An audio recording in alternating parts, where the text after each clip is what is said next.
The repo truck sat there like a steel predator, engine growling in the pre-dawn silence outside his building. From across the street, hidden in the shadows, Daniel watched as two men move with practiced efficiency, hooking heavy chains to the silver Porsche. That sleek, beautiful machine, the one he'd unknowingly funded, the car that had carried his wife to another man's arms. Week after week, lie after lie, his phone vibrated in his pocket. The divorce papers, they'd been served. In exactly 12 minutes, Sarah would open that envelope and discover that everything she thought she owned had already vanished like smoke. But here's what she would never, ever know. The market didn't just crash on its own. He made it crash for them. Every loan they signed, every property they purchased, every single dollar they spent while dreaming of a future he'd invented like some kind of ghost story, he had orchestrated all of it. Every single move. And the boyfriend? Oh, that smooth-talking fraud who called him an ATM machine to his face. Well, he was about to lose absolutely everything, including the ability to ever borrow a dime again. If you've ever been betrayed by someone you trusted with your whole heart, with your whole soul, please stay until the very end of this story, because what Daniel did next wasn't just revenge. No. It was art, pure, calculated art. And before we dive deep into this, I need you to do something for me. Please subscribe and like this video and listen to my story till the end, and let me know which city you're listening from. That way, I can see how far my story has traveled. Trust me, you're going to want to be here for every twist and turn, because this story will change how you think about silence forever. Now, let's get into it. You're probably sitting there wondering, how does a man turn that kind of pain into power? How do you watch your entire life burn ashes and choose silence, dead silence, over screaming? The answer, my friend, isn't what you think it is. It starts 12 years earlier. 12 long years. In a small diner off Route 9 where a boy with hopeful, innocent eyes promised a girl forever. Daniel and Sarah, they were those high school sweethearts that everyone envied. You know the type. Prom king and queen, matching college acceptance letters pinned to their refrigerators, wedding at 23 in her parents' backyard with white lights strung between those beautiful oak trees, promises spoken under stars that felt permanent, eternal, unbreakable. Daniel worked in finance, middle management. Nothing flashy, nothing fancy. Just a steady climb up the corporate ladder. His parents passed when he was 28, sudden and absolutely heartbreaking, leaving him $280,000 in life insurance and the family home. He sold that house, banked every single penny, added his yearly bonuses religiously. 12 years of discipline. 12 years of saying no to lavish vacations, to that sports car he dreamed about since college, to eating out more than twice a month. $350,000 sat in accounts under his name alone. Inheritance law made it completely untouchable, though Sarah never asked about the details. Never cared enough to ask. We're building something, he'd tell her, showing her spreadsheets of their future, their dreams laid out in neat columns and rows. Down payment for our dream home, kids, college funds, early retirement in the mountains where we can watch the sunrise every morning. She'd smile that smile, kiss his cheek softly. You're so good to me, baby. For a decade, for 10 whole years, he believed her. God, he believed her. The cracks, they started small. So small you could miss them if you weren't paying attention. New clothes appeared in her closet. Brands she'd never bought before. Designer bags still wrapped in tissue paper like little secrets. Just treating myself, she'd say, waving them off with a laugh. I deserve it, don't I? Late nights became routine. The girls and I grabbed drinks. Sarah needed someone to talk to. You know how she gets. Book club ran long tonight. Honey, Daniel wasn't a jealous man. He never had been. Trust had always been their foundation, their bedrock, until that Tuesday morning when the bank alert came through. Transfer, $8,500 to Chase account ending in 4782. He didn't recognize that account number. They had shared checking for bills, separate savings for personal spending, a system that had worked perfectly for years. But this came from their shared emergency fund. "M," he called from the kitchen, his voice steady, not suspicious yet. She was upstairs getting ready for work. probably choosing which new outfit to wear. Did you transfer money yesterday? A pause. Too long. Way too long. Oh. Yes, sorry, honey. Sarah's having car trouble again. I loaned her some cash. She'll pay us back next week, promise. Something in her voice didn't land right, didn't ring true, but he nodded, let it go, pushed down that tiny seed of doubt. Except Sarah paid them back nothing. Absolutely nothing. And 2 weeks later, transfer $12,000, then $6,700, then $15,000. Daniel's stomach turned to cold stone. He logged into every account they shared, fingers trembling on the keyboard, his heart pounding so loud he could hear it in his ears. Gone. Over $180,000 vanished in 8 months. Transferred in chunks, always while he was at work, always to that same unknown account that haunted him like a ghost. He sat frozen at the desk, the numbers glowing on the screen like accusations, like knives. 12 years of sacrifice, his parents' legacy, everything he protected and nurtured and saved, drained like blood from an open wound. What Daniel discovered next would shatter his world completely. The private investigator's folder contained photos that would haunt him forever, but they also contained something else, something that would transform his grief into the most calculated revenge anyone had ever seen. Stay tuned for part 2. He hired a private investigator the very next morning. Cost him $3,000 up front, but it was worth every single penny. 3 weeks later, Marcus, the PI, former cop who'd seen it all, his face weathered and knowing, slid a manila folder across the coffee shop table between them. "You're not going to like this, brother," he said quietly, his eyes full of genuine sympathy. Daniel opened it with shaking hands. Photos spilled out like poison. Sarah and a man, tall, dark-haired, wearing an expensive jacket that probably cost more than Daniel's monthly salary, kissing outside a downtown loft, holding hands in a restaurant Daniel couldn't afford even for anniversaries, climbing into that silver Porsche, her laugh visible even in the frozen moment of the photograph. The next photo made his blood run cold. A lease agreement. The car, $100 monthly. Lessees, Ryan Hayes, co-signer Sarah Parker. She'd kept her maiden name on documents, covering her tracks. Apartment lease, $2,400 monthly. Same names. Credit card statements. Gucci, Rolex. First-class tickets to Miami. Bottle service receipts from clubs Daniel had only heard about. Marcus tapped a bank record with one thick finger. This Ryan guy? Total fraud. Works part-time as a consultant. No verifiable income whatsoever. Lives entirely off what she's feeding him. He pulled out printed messages, recovered from Sarah's cloud backup. She never knew that deleting text from her phone meant nothing if autosync was on. Sarah, "Baby, I transferred another $10,000. That should cover the startup expenses, right? Ryan, you're an angel. Once this tech thing takes off, we're set for life. Ditch the dead weight, and we'll travel the world. Just you and me. Sarah, soon, I promise." He suspects nothing, absolutely nothing. Daniel's vision blurred. The coffee shop noise around him faded to white static, like he was underwater, drowning. Dead weight. He suspects nothing. 12 years of love, of sacrifice, of building a future together, reduced to 2 lines of text message. Just like that. That night, Daniel sat alone in the dark living room, phone in hand, scrolling through their photos with tears streaming down his face. Wedding day, her in white, looking like an angel, him in a rented tux, both so young and stupid with hope.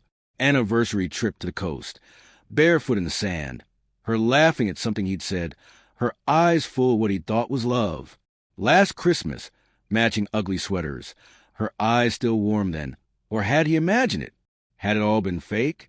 The tears came hard and silent, his shoulders shaking, his chest splitting open like someone had reached in and ripped out his heart with bare hands. He almost stormed upstairs, almost kicked open the bedroom door where she slept peacefully, probably dreaming of Ryan, of their future without him, almost screamed until his throat bled, threw the photos in her face, demanded she explain how she'd murdered their life without even the decency to tell him the truth. His hand gripped the banister. 1 step, 2 steps. Then he stopped, wiped his face with the back of his hand, turned around, sat back down in the dark, in the suffocating silence. "Not yet," he whispered to the empty room, his voice broken but determined. The pain was still there, that gaping, open wound in his chest, but something else crystallized around it, something cold and sharp and impossibly patient. Silence. Not the silence of a broken man. Oh no, the silence of a hunter in tall grass, watching, waiting for the absolute perfect moment to strike. Daniel became the husband Sarah had stopped appreciating, the man she'd taken for granted for so long. Date nights every Friday. Flowers on Wednesdays for no reason at all. Compliment about her new outfits that Ryan's money had probably bought. "You look beautiful, Em. That dress is absolutely perfect on you." She'd smile, relieved, grateful he wasn't asking questions anymore, wasn't being suspicious. Behind her back, he moved like a ghost through their life, documenting, planning, preparing. The lawyer, Rebecca Chun, a shark in a pantsuit with eyes that missed nothing, confirmed exactly what he'd hoped to hear. Your inheritance is separate property. Every dollar traced back to your parents' life insurance, and your documented pre-marriage savings is completely untouchable in divorce. She gets nothing from that. Absolutely nothing. What about what she stole? Daniel asked, his voice steady now, focused. Rebecca's smile could have cut glass. "We'll bury her with it." Daniel hired a forensic accountant, built a paper trail showing every single transfer, every forged authorization, every lie told to their bank. They recovered deleted messages from 3 different cloud services Sarah didn't even know were syncing, capturing every word, every laugh, every moment of betrayal. Then came the beautiful part, the masterstroke. Daniel created a fake investment statement, a pending stock payout from a tech company his firm allegedly consulted for. $100,000 expected in 6 months. He left on the printer, like an accident, like he'd forgotten to put away. Sarah found it that evening. He watched her eyes go wide from the kitchen doorway, watched greed flash across her face like lightning. "Honey," her voice dripped with sudden sweetness, the kind she hadn't used with him in months. "Is this real?" He smiled, warm and trusting, the perfect fool. "Oh, that? Yeah. Just a potential bonus if the merger goes through. Didn't want to get your hopes up yet. You know how these things can fall through." She practically glowed, her face lighting up like Christmas morning. "That's incredible. We should celebrate." That night, she texted Ryan 11 times. Daniel recorded every single word, every excited message about their future bill on money that didn't exist. Greed, you see, is a disease that rots everything from the inside out. Ryan, who'd been living off Daniel's money like a parasite, suddenly had vision. Big, beautiful, stupid vision.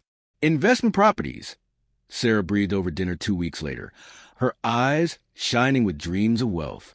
Ryan's been researching luxury short-term rentals. "The returns are insane, Daniel. 30% annually. Can you imagine?" Daniel nodded slowly, playing the cautious husband perfectly. "That's ambitious. Sounds risky, though.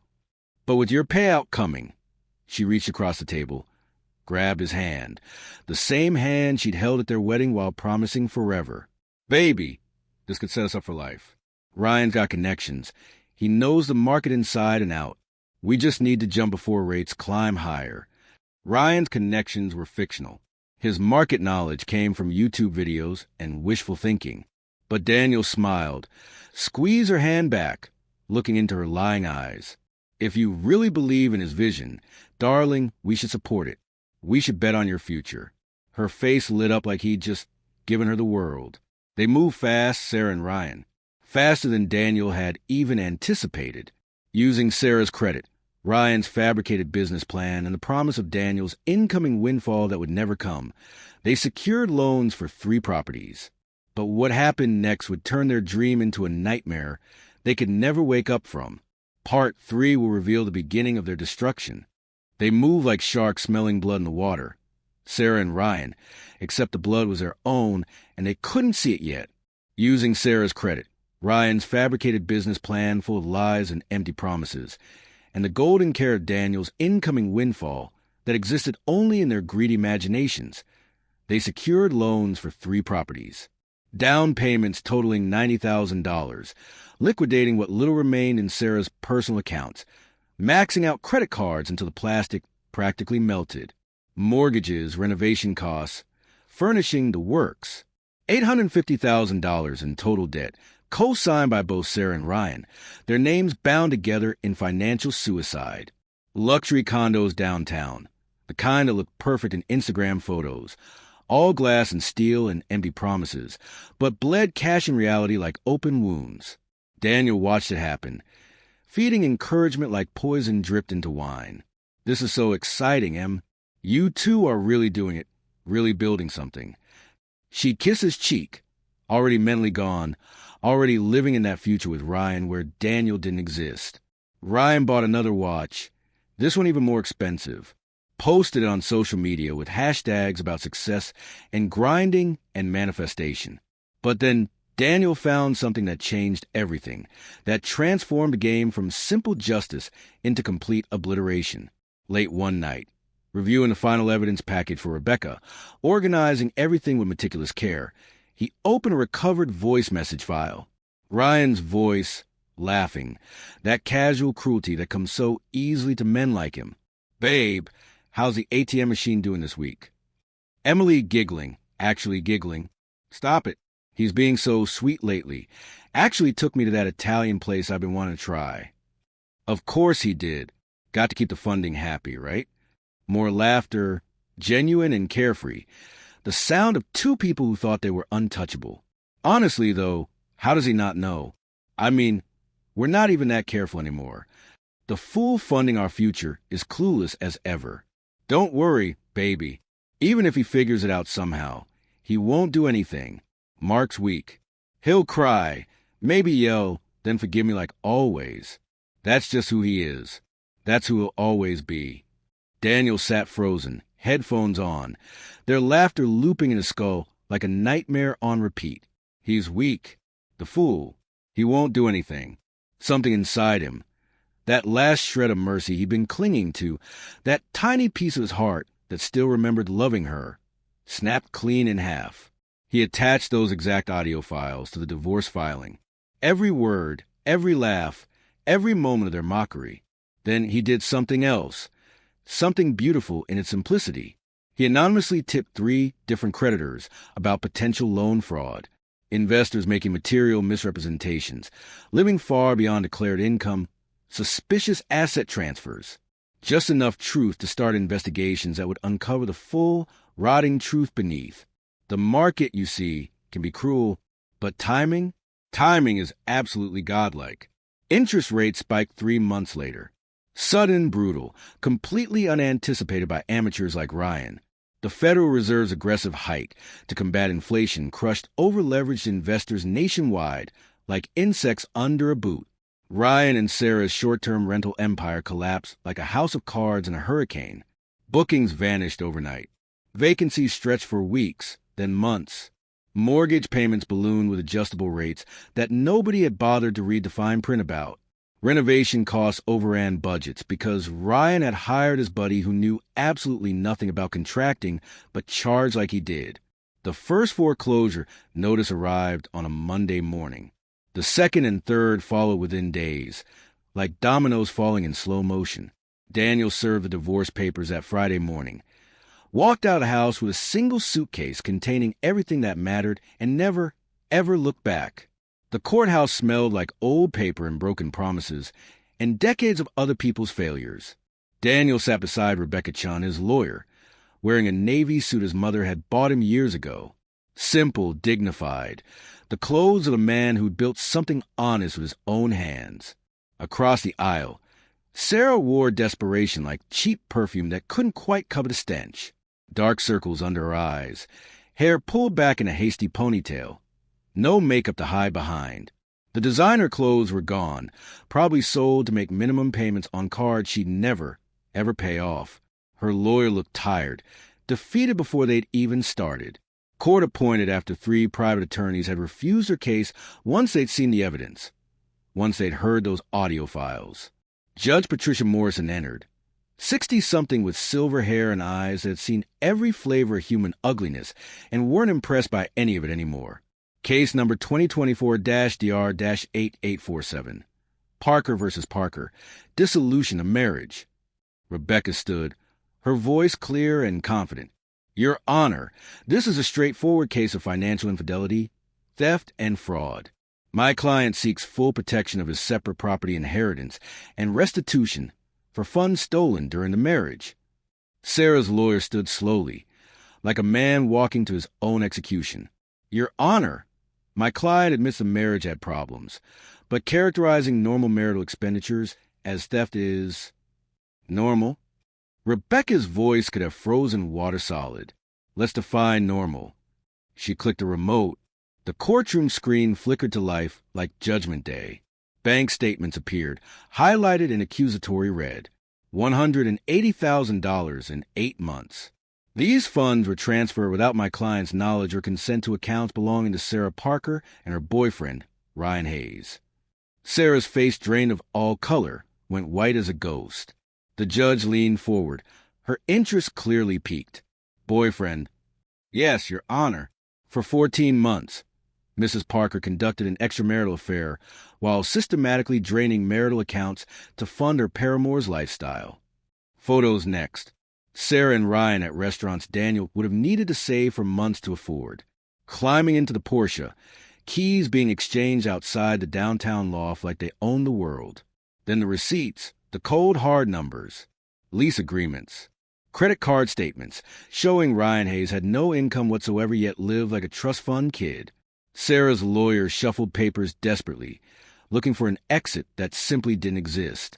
Your Honor, Rebecca continued, her voice steady as a drumbeat. Mr. Parker's inheritance, $280,000 from his deceased parents plus accumulated separate property, is fully documented and protected under state law. However, we're also pursuing criminal charges for the theft of an additional $180,000 from marital accounts. Criminal charges? The judge's eyebrows rose.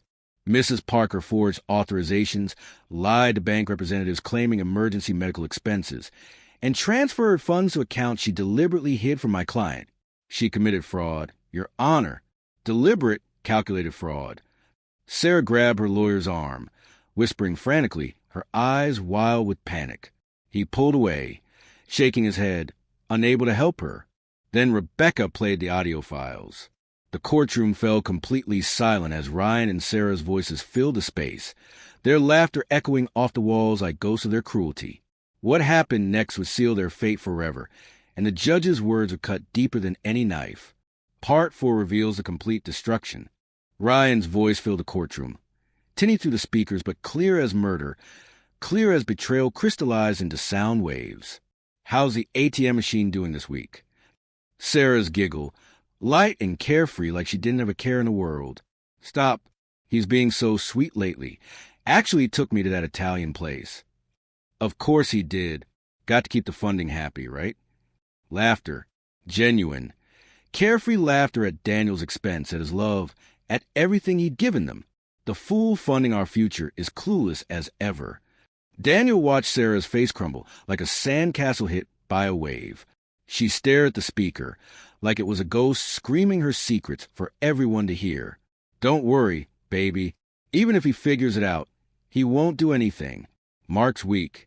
He'll cry, maybe yell, then forgive me like always. That's just who he is. The courtroom went absolutely silent. Even the stenographer stopped typing, hands frozen over keys, everyone holding their breath. Judge Morrison's expression could have cut diamonds into dust. Is there more? 15 additional recordings, Your Honor, all demonstrating clear intent to defraud and showing premeditated financial abuse. Rebecca clicked again. Text messages appeared on the screen, each one a nail in Sarah's coffin. Ryan, once we drain him dry completely, you'll file for divorce and we'll disappear. Mexico, maybe, somewhere cheap where this money lasts forever. Sarah, he'll never see it coming. He trusts me completely. Always has, always will. Sarah made a sound, half sob, half choke, like someone was strangling her slowly. Her lawyer put his head in his hands. A man who knew he was watching a train wreck in slow motion and couldn't do a single thing to stop it. Daniel sat perfectly still, his face showing nothing. No anger, no satisfaction, just blank calm. A man who'd already grieved and buried what he'd lost, who'd already cried all his tears alone in the dark. "Mr. Parker," the judge said quietly, her voice surprisingly gentle, "I'm sorry for what you've endured." He nodded once, just once. "Mrs. Parker." Judge Morrison's voice turned to ice, colder than winter, sharper than broken glass. "In 23 years on this bench, I've seen cruelty in many forms. But the calculated nature of your betrayal, the mockery, the theft from a man who lost his parents and saved every single dollar to build your future together, is breathtaking in its ugliness." Sarah's lawyer tried weakly, desperately. "Your Honor, my client made mistakes in a troubled marriage." Troubled? The judge's voice cracked like a whip. "She stole nearly $200,000 and laughed about his weakness while doing it. That's not trouble, counselor. That's sociopathy." She turned back to Rebecca. "Your petition for complete separation of all assets. Mr. Parker retains his inheritance and separate property in full. Mrs. Parker receives only her personal debts, including all jointly acquired obligations related to properties purchased with Mr. Hayes." Granted. The gavel fell like thunder, like the end of the world. "Additionally, I'm referring this case to the district attorney for criminal investigation. Mrs. Parker, you should obtain separate counsel for that matter immediately." Sarah collapsed in her chair, sobbing, her whole body shaking like she was coming apart at the seams. Her lawyer gathered his papers and left without another word, abandoning her there in her misery.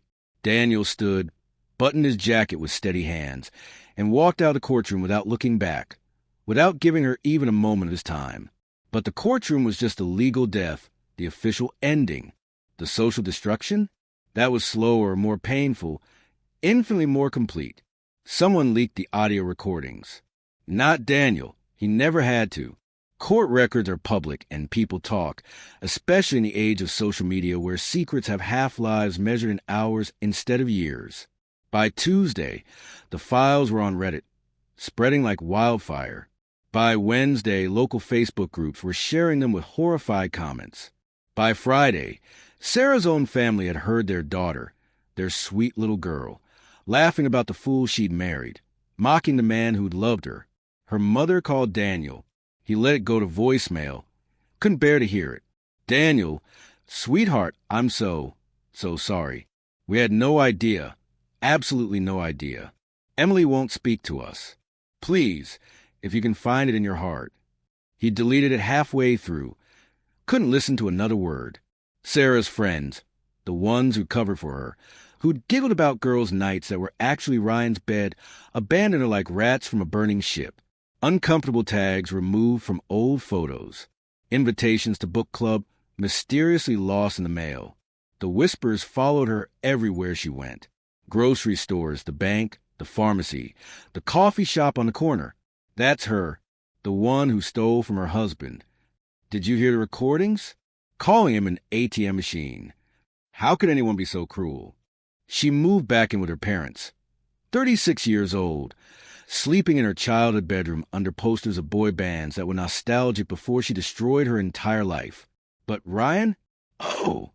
Ryan got so much worse.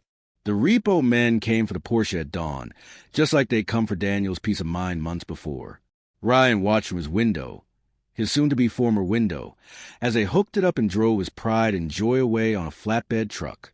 His chariot, his image, his entire fabricated persona, riding away while he watched helplessly. The loft eviction notice arrived the same day. 30 days to vacate. Pack your lies and get out. But the real nightmare was just beginning, just getting warmed up. Remember those anonymous tips Daniel had sent to creditors? The ones suggesting possible loan fraud? Turns out when you claim to be a tech entrepreneur with upcoming contracts and angel investors to secure $850,000 in property loans, people expect proof. Real proof. And when that proof doesn't exist because you made it all up, because you're nothing but a con artist in expensive clothes, people get angry. Very, very angry. The first lawsuit came from the bank. fraud, misrepresentation, breach of contract. Ryan and Sarah named as co-defendants. Their names linked together in destruction the way they wanted them linked in success. The second came from the business partners Ryan had invented. Real people whose names he'd forged on fake letters of recommendation. They were not pleased to discover their identities had been stolen. Their reputations put at risk.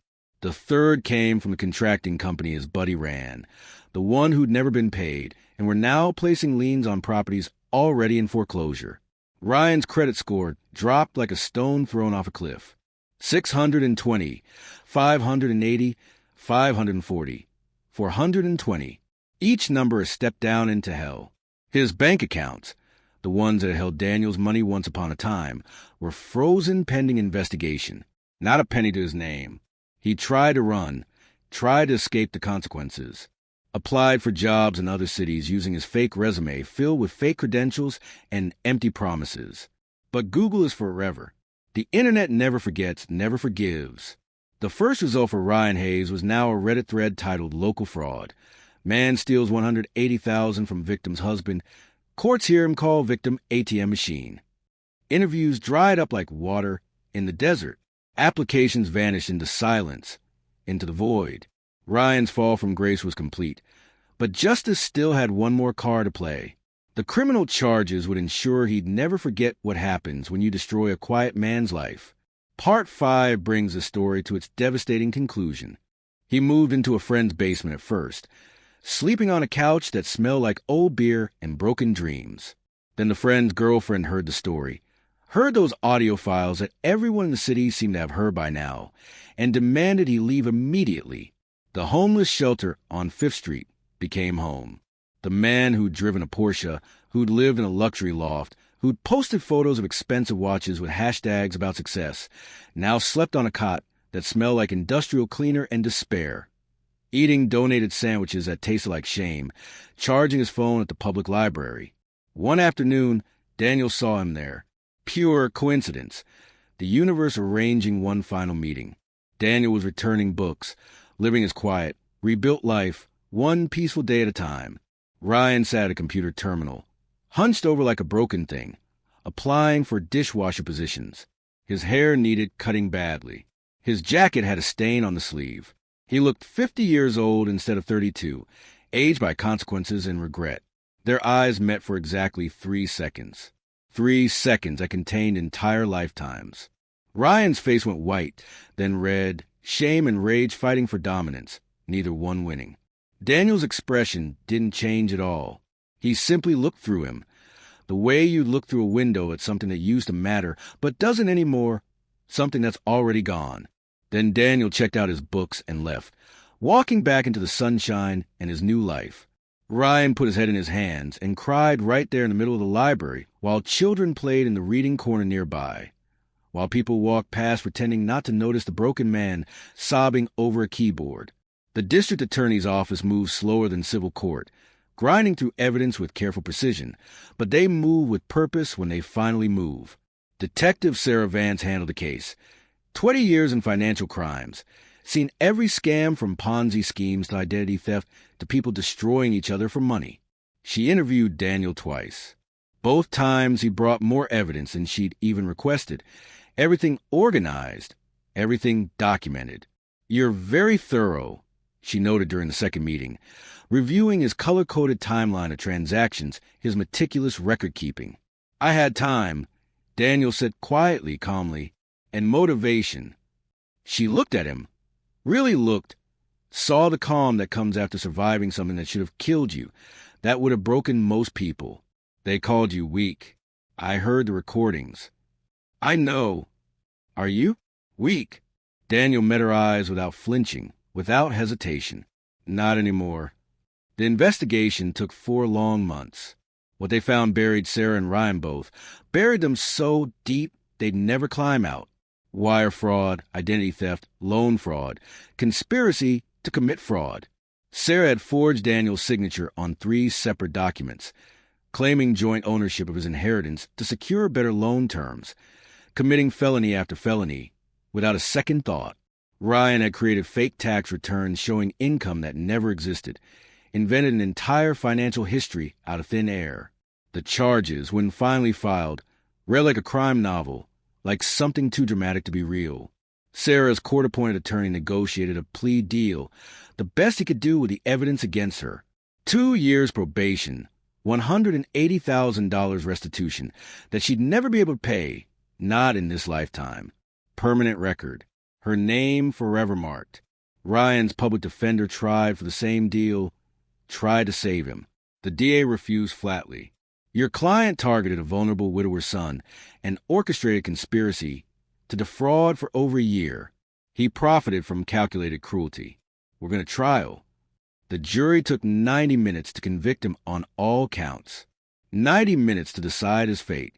3 years in state prison, 5 years probation after that, restitution he'd also never pay.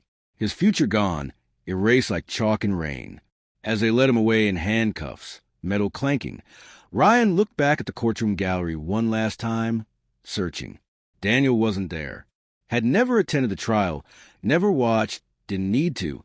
Didn't need the satisfaction of seeing Ryan led away, because he'd already won everything that mattered. Daniel moved to a smaller apartment across town, 1 bedroom. Good light streaming through clean windows. A neighborhood where absolutely no one knew his story or his pain. He kept working, kept climbing that ladder, paid off the legal fees within a year through discipline and focus. The inheritance, the $280,000 his parents had meant to secure his future, sat untouched in accounts, protected, exactly as they'd intended, exactly as it should be. He didn't date for 2 years. Didn't want to, couldn't imagine trusting someone again. The wound needed time to heal properly, needed to scar over slowly.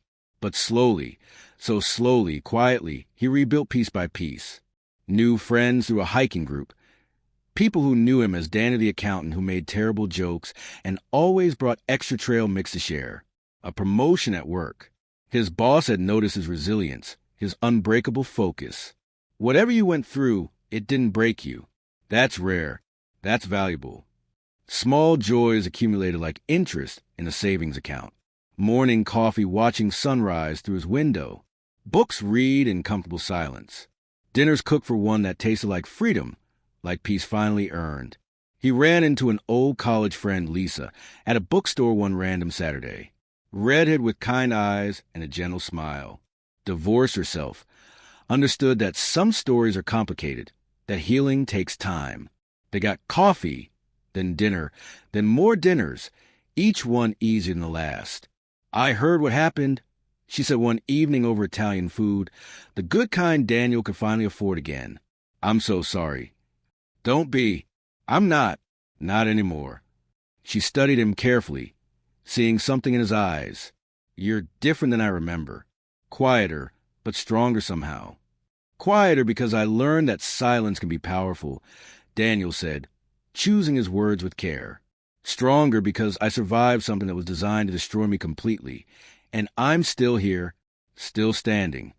She reached across the table, took his hand without hesitation. He let her.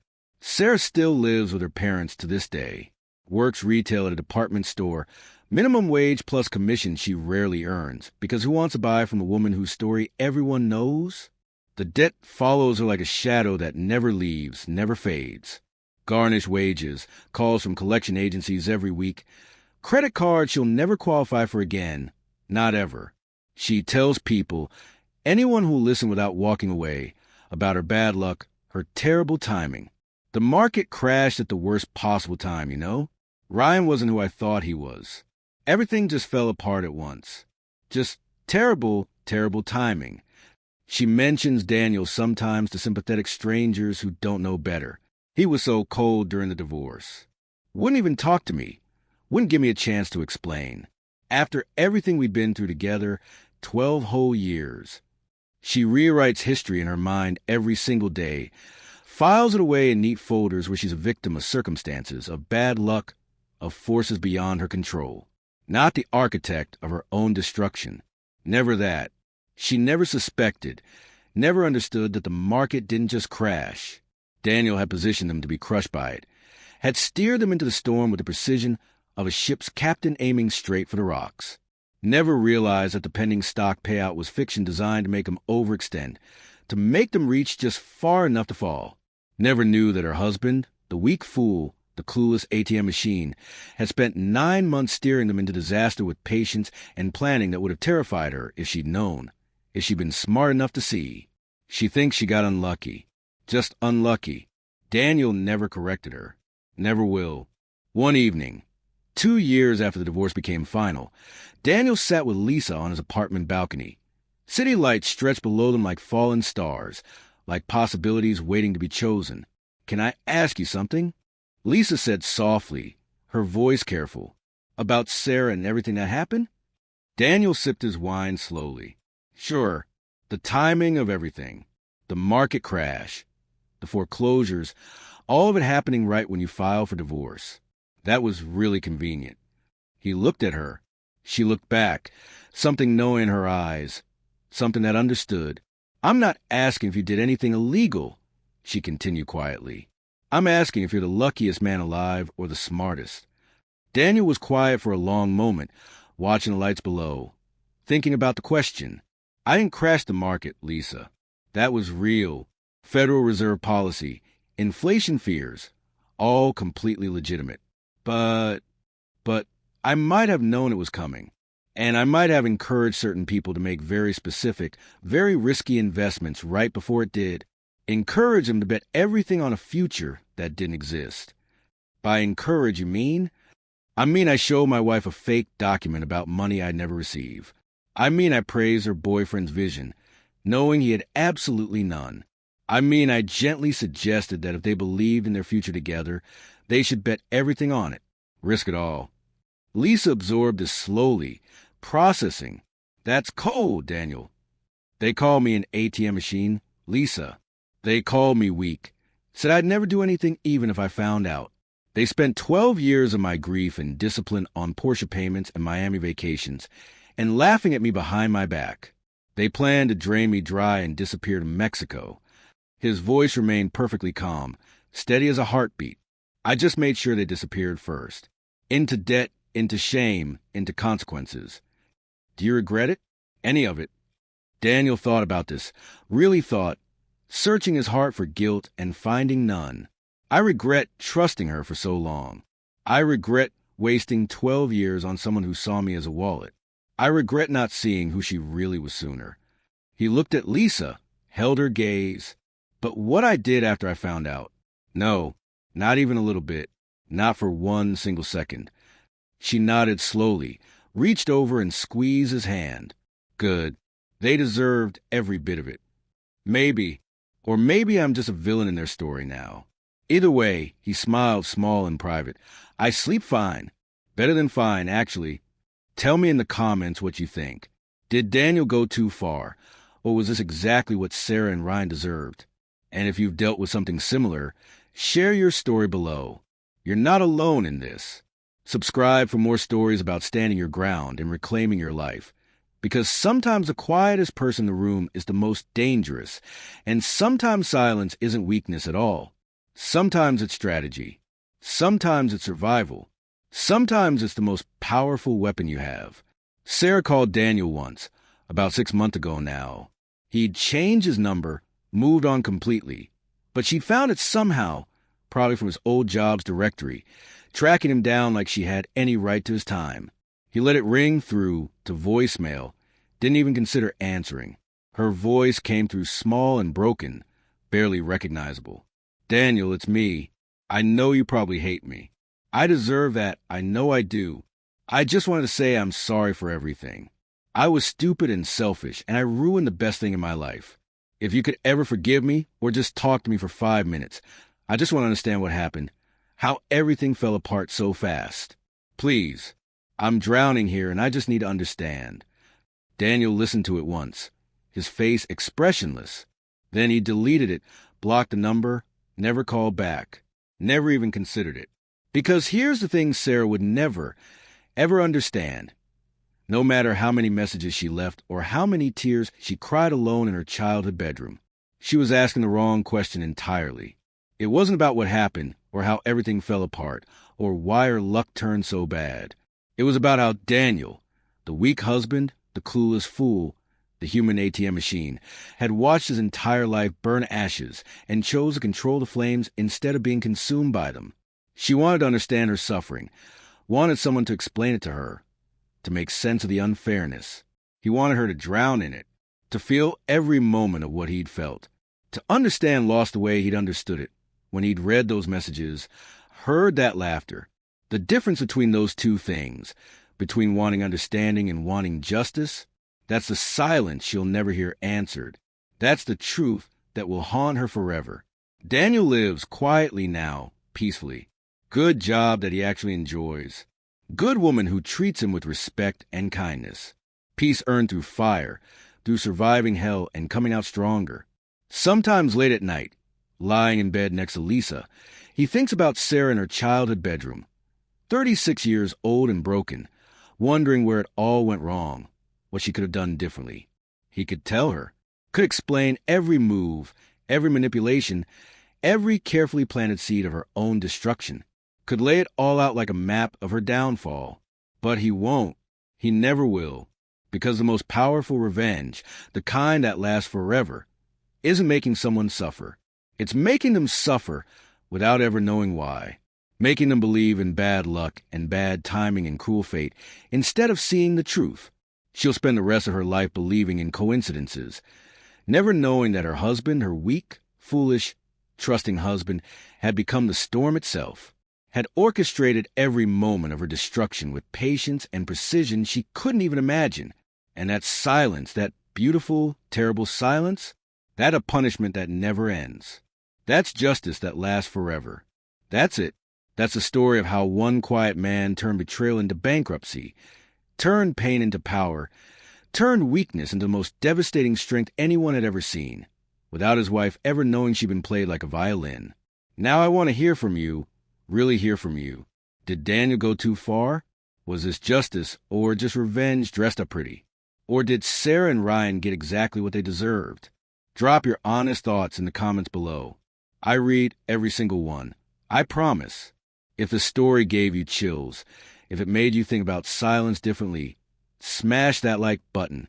And if you want more true stories that'll keep you up at night, stories about people who refuse to be victims, who fought back in ways you'd never expect, subscribe and hit that notification bell because we post jaw-dropping content just like this every single week. Remember this. Sometimes the quietest person in the room is the most dangerous. Sometimes silence isn't weakness. Sometimes it's strategy. Sometimes it's power waiting for the perfect moment. Thanks for listening to my story, for staying till the very end. I'll see you in the next one.